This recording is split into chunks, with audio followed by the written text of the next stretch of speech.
Hello and many thanks for joining us. You're watching Addis News Hour with the Ethiopian Broadcasting Corporation. With the news, I'm Tabitha John. Do stay with us.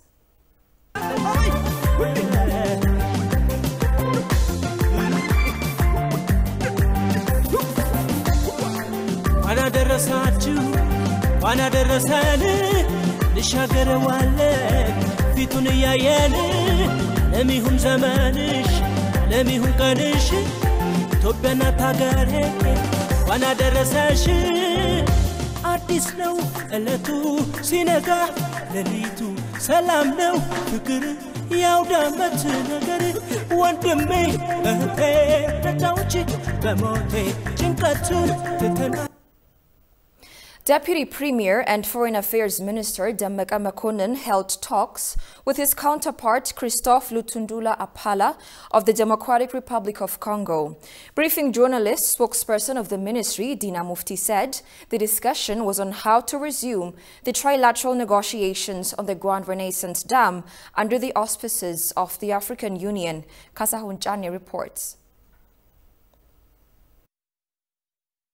The Deputy Prime Minister and Foreign Affairs Minister Demeka Mekonnen held talks with his counterpart Christophe Lutundula Apala, Deputy Prime Minister, Minister of Foreign Affairs of the Democratic Republic of Congo. He assured the minister Ethiopia's readiness to participate in the negotiations at any time, mentioning Ethiopia's strong desire for equitable and reasonable water use and Nile Basin to be a source of cooperation rather than a source of conflict. During the occasion, spokesperson of the Ministry of Foreign Affairs of Ethiopia, Dina Mufti, has put the result of the discussions that the two leaders discussed how to resume the trilateral negotiations on the ground Ethiopian Renaissance Dam. Deputy Prime Minister and Minister of Foreign Affairs, His Excellency Mr. Demeka Mekonnen, held discussions with his counterparts of the DRC.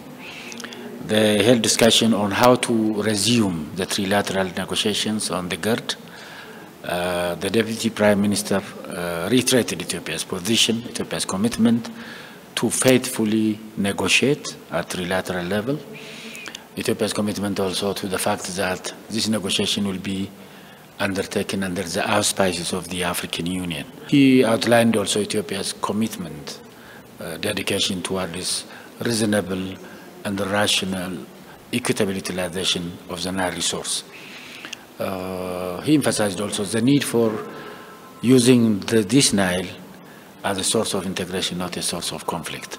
According to Dina, Deputy Prime Minister, Minister of Foreign Affairs of the Democratic Republic of Congo, Christophe Lutundula Apala, appreciated this faithful negotiation. He also said that the Democratic Republic of Congo strongly believes in the African solution to Africa's problems, noting the Renaissance Dam negotiations should be guided by this principle. He also mentioned the possibility of starting the tripartite negotiations in the shortest time. Christophe Lutundula Apala has expressed a congratulatory message to the government of Ethiopia for conducting a successful national election. The guest also expressed the congratulatory message of the President of DRC, His Excellency Seshede, that Ethiopia has conducted successful elections. He has congratulated the Ethiopian side for that. He also appreciated the commitment of Ethiopia toward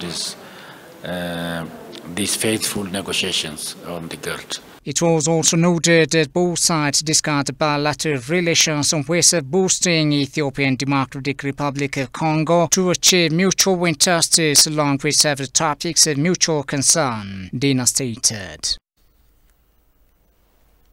Ethiopians reject UNHCR's position about the whereabouts of Tplf refugees in Sudan. Ethiopians do not seem to believe that the UNHCR was not aware of registered Ethiopian refugees in Sudan taking part in the war in Ethiopia and taking military training in Sudan. The United Nations Refugee Agency, UNHCR, recently issued a statement regarding Ethiopian refugees involved in the fighting in northern Ethiopia. The reaction came after the Tplf fighters who were captured in the battlefront in northern Ethiopia were found with United Nations refugee identification cards. Shifarao Lako has more on this. The statement from the UN body did not openly admit that Ethiopian asylum seekers who arrived in Sudan in the wake of the war in Tigray, who were recognized as refugees under the UNHCR protection, are engaged in fighting in northern Ethiopia. The expression in the statement was rather subtle. It said, while there has been a modest decrease in the number of Ethiopian refugees in the refugee camps in recent months, UNHCR is not able to verify the whereabouts of those who have left, including those who may have returned to their country of origin. Ethiopians, however, rejected the explanation. Particularly unacceptable for most Ethiopian is the claim on the part of the refugee agency that it does not know the whereabouts of those Ethiopian registered refugees in Sudan who are said to be missing from the designated refugee camps. Ethiopian activists tend to believe that the UNHCR knows where the missing refugees are and what they have been doing. There have been reports by Ethiopian activists and local media that Sudan has recently been engaged in training and arming Tplf forces. They initially arrived in Sudan as refugees.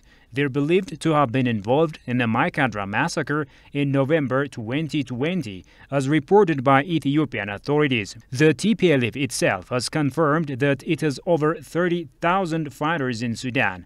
Those who managed to enter Ethiopia from an unknown location in Sudan adjacent to the Ethiopian border in the northwest direction of the country have been involved in the fighting on the part of the Tplf forces. In May 2021, hundreds of Tplf forces who were in Sudan as refugees were captured by the Ethiopian Defense Force as they attempted to enter Ethiopia for armed activity. UNHCR's handling of the Tplf forces who fled to Sudan after committing the Unhcr massacre has raised questions among Ethiopians. Refugee status recognition was given at the time when the Ethiopian government disclosed that the Unhcr criminals have crossed the border to Sudan.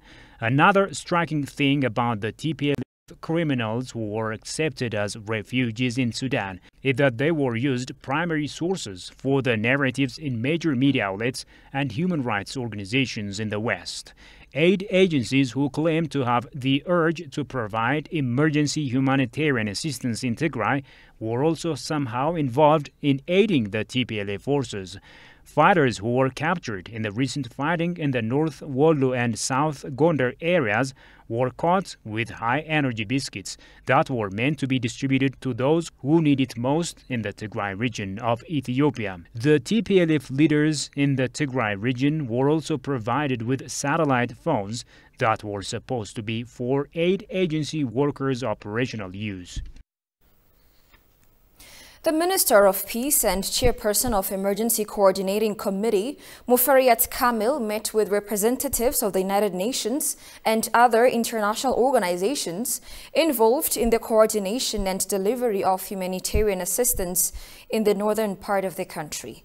Briefing the representatives on latest developments in the country, Muferiat said that support being provided by the United Nations and other international humanitarian organizations in Amhara and Afar regions is currently extremely low and needs to be boosted. She added that it is imperative for the organizations to expand support to the two regions in accordance with the spirit of their establishment and the duties they are entrusted with. Like the Tigray region, our people in the Amhara and Afar regions are victims of injuries, displacement, and destroyed infrastructure. The minister urged the international humanitarian organizations to pay equal attention and put in as much effort to the humanitarian crisis in the Amhara and Afar regions as much as their efforts in the Tigray region.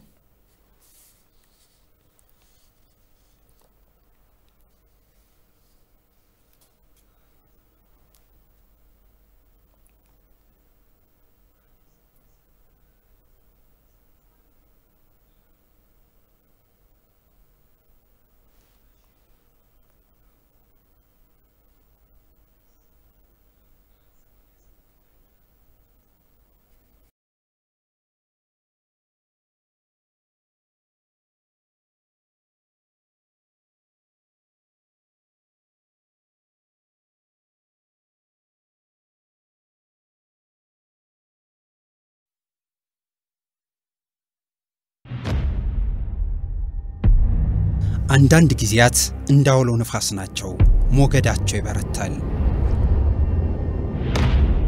አንዳንድ ጊዜያት ወጀብ አላቸው ማዕበላቸው ይገስፋል አንዳንድ ጊዜያት እሳት ናቸው ወላፈናቸው ያግላል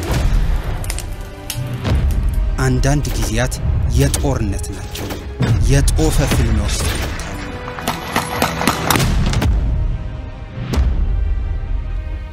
አንዳንድ ጊዜያት ይሁሉ አልፎ የጸጥታ ይሆናሉ ሰላም በመድሪቷ ላይ ይነክሳል ጊዜ ይለዋወጣል እኛ ግን ጸንተን እንቆማለን ሀገር ማለት እኛ ነን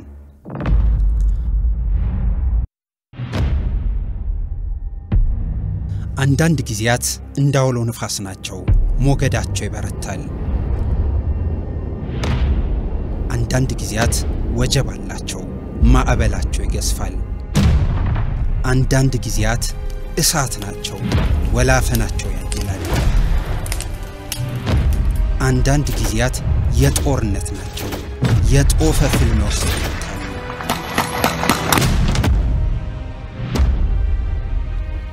አንዳንድ ጊዜያት ይሁሉ አልፎ የጸጥታ ይሆናሉ ሰላም በመድሪቷ ላይ ይነክሳል ጊዜ ይለዋወጣል እኛ ግን ጸንተን እንቆማለን ሀገር ማለት እኛ ነን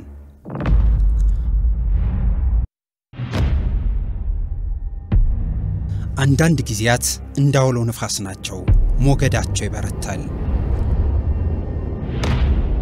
አንዳንድ ጊዜያት ወጀብ አላቸው ማዕበላቸው ይገስፋል አንዳንድ ጊዜያት እሳት ናቸው ወላፈናቸው ያግላል አንዳንድ ጊዜያት የጦርነት ናቸው የጦፈ ፍልሚያ ውስጥ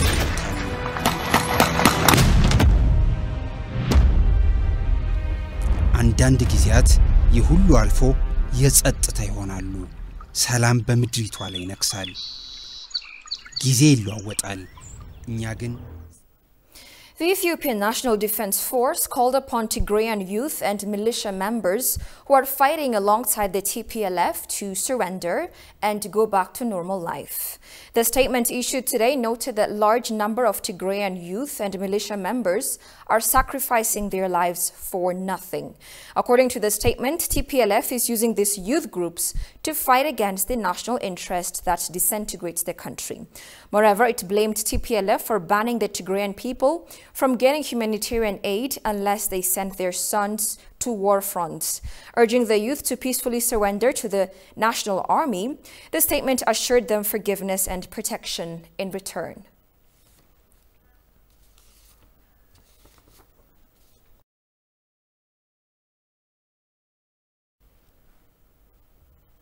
Congresswoman Karen Bass is due to visit Ethiopia possibly before the end of September. Theodros Tashoma, who's a filmmaker by profession, has interviewed her and is now joining us over the phone to tell us more about their discussion. Theodros, thank you so much for joining us. How nice it is to have you. Thank you for having me. Thank you. You have tried to present some facts to Congresswoman Karen Bass about the realities in Ethiopia. What were her reactions like? Well, she's a diplomat, and she doesn't easily show you her reactions. But what I remember is when I showed her the maps, the old maps of Ethiopia and the new maps, and the one that the TPLF is anticipating to build, that's when I actually started seeing her react curiously. And she seems interested, and she seems to, know some findings that she hasn't come across before. All right. The Congresswoman is expected to be coming to Ethiopia possibly this month. What practical results can this bring about, especially when it comes to helping Ethiopia convey its voices to the United States properly? Well, you cannot say I expect this from. I mean, it's not that they don't know what's going on in the ground. I think they just needed to be told. And as a concerned Ethiopian, I wanted to convey my message, and I wanted to inform them what actually is going on the ground here. But what to expect is really, I don't know. I hope she understands what's going on in the ground, and I hope she will be well informed before she comes, and I hope she won't come here with a biased information fabricated from the other parties. My final question for you is, in your view, what is expected from the diaspora community to reach other officials in the United States, like the Congresswoman? Well, I reached the Congresswoman from here, from Ethiopia. And there are a lot of Ethiopians, very important Ethiopians, who are very well connected, way more than me. So they might have a better connection, a better network, a better access to other very important diplomats in America. So I hope they get inspired by this and they start, reaching important people who can play a role in the decision makings of the Congress and the American government, and I hope they get inspired by this. Theodros Tashoma, a filmmaker, thank you very much for your insights. Appreciate it.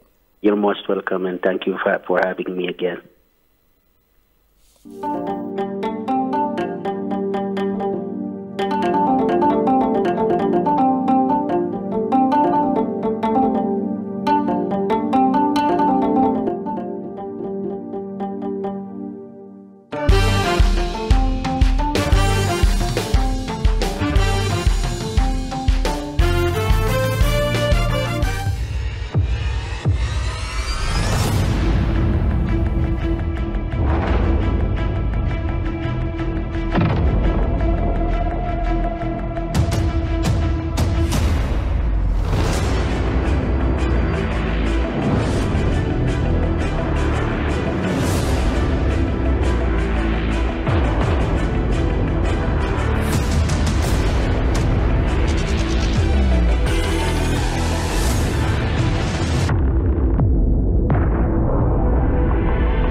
United States military records state that Ethiopia was among the first countries to provide a complete unit of ground troops, Kanyo battalions, as part of the UN command forces in Korea in 1968.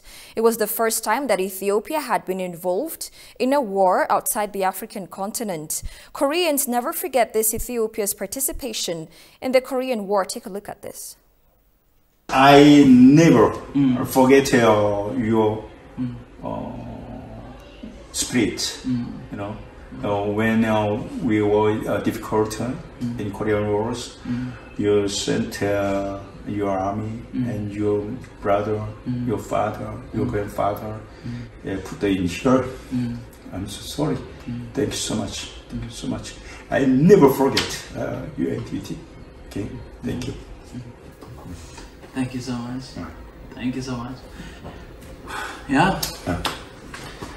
I'm sorry. It's all right. It was also the first time Ethiopian women had left the country for military nursing duties along with soldiers, following extensive training for war and a land so foreign to them.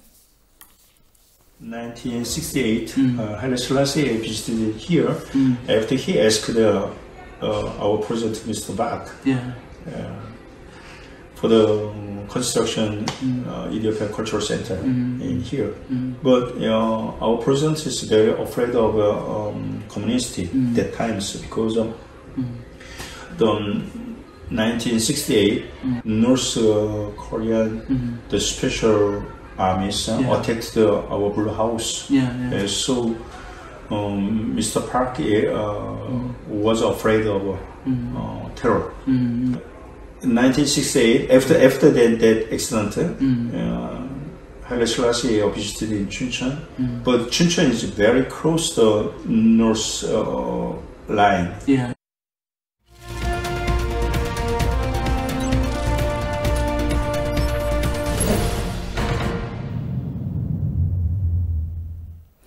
Ethiopia and Kenya are undertaking activities to help realize economic integration of the two countries. Talking to ETV, Chairman of Kenyan Small and Micro Enterprises, Jacob Elisha Godana, hopes the agreement will solve the trade barriers and bolster investment opportunities in the region. Haptamu Ashagre has this report. Ethiopia and Kenya are witnessing economic growth in the Horn region. The two countries are on the verge of realizing economic integration by cementing their business ties. Talking to ETV English, Customs Commission Deputy Commissioner Mulugeta Beyene said the two countries are undertaking exemplary economic integration in the Horn region. The economic integration between both countries, not only as Horn of Africa and East Africa, including Central Africa, the role of this one-stop border functionality is very crucial. If we take in two dimensions, the issue of trade facilitation is one of the prominent issue in promoting investment and promoting tourism.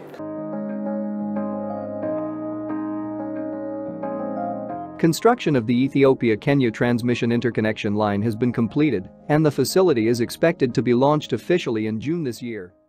The countries agreed to work together to implement a one-stop border export program to facilitate all import and export products. The one border post enhances the integration, especially as we do have a huge potential from Ethiopia side and Kenyan side.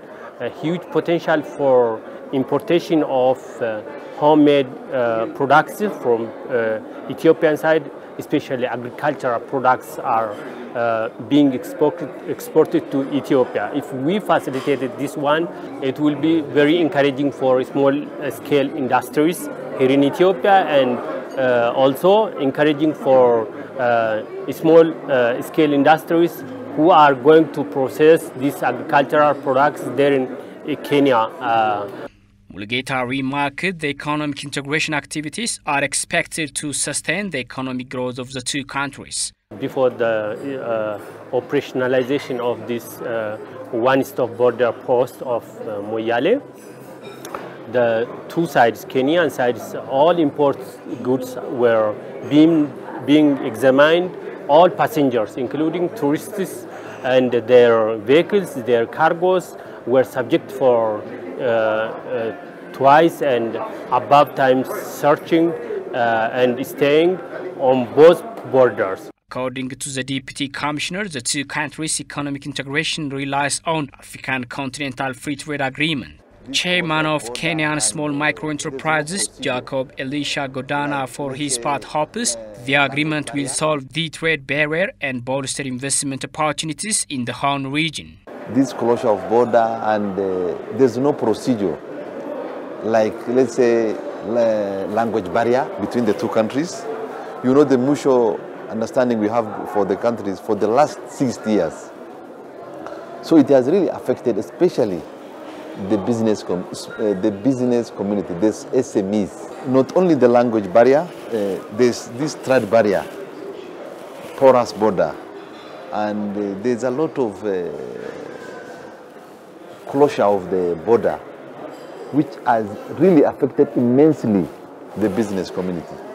According to the chairman, the agreement is also vital to do business easier as well as to use huge market Ethiopian opportunities.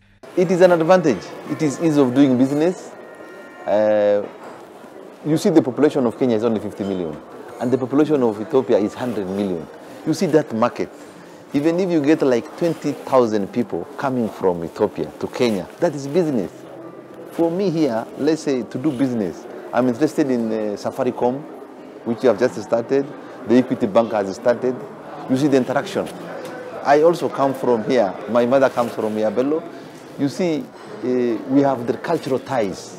It is to be recalled that Ethiopia, Kenya and the South Sudan reiterated their commitment to advance the implementation of a mega infrastructure project in the East African region, also known as Lapset Corridor program last June.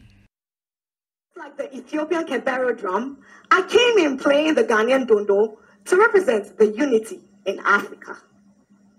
We can never talk about unity without talking about Ethiopia. Welcome to Addis Ababa, the home of the African Union and the capital town of Ethiopia. Two great men, Osajifo Dr. Kwame Nkrumah and the Emperor Haile Selassie I, were very instrumental in the formation of the Organization of African Unity, now known as the African Union. These two understood that together we stand, divided we fall. May the souls of these great Pan-Africanists go marching on. Tonight, I am going to be taking you through a cultural, historic, and insightful tour through Ethiopia.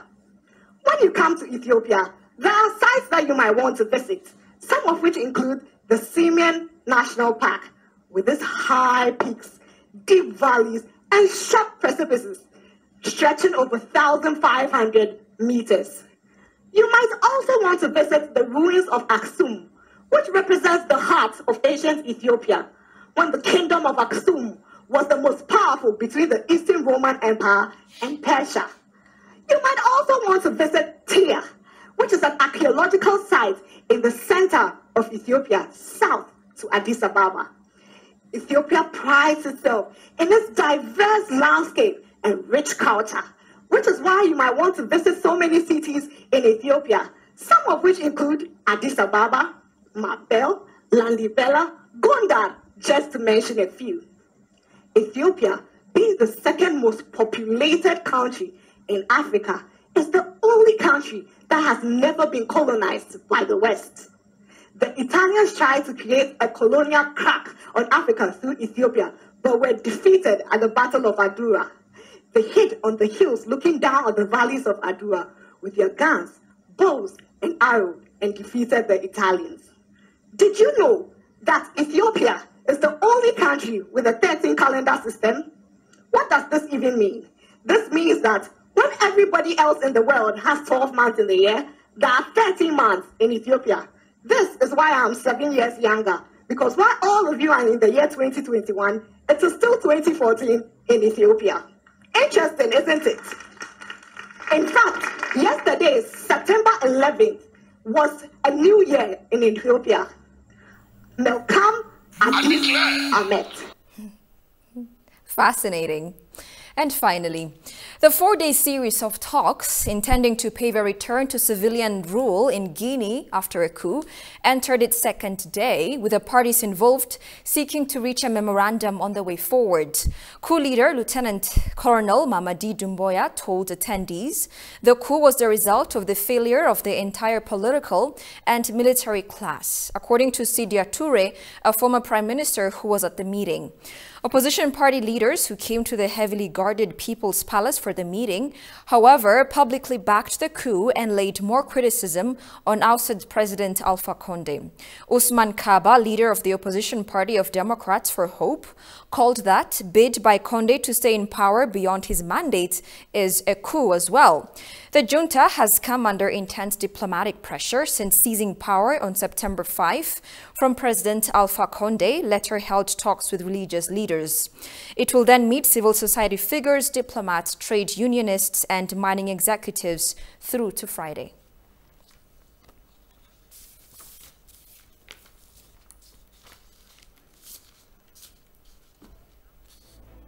You're watching Addis News Hour. A quick reminder of the day's headlines. DRC expresses support for resuming GERD's trilateral negotiations under AU auspices.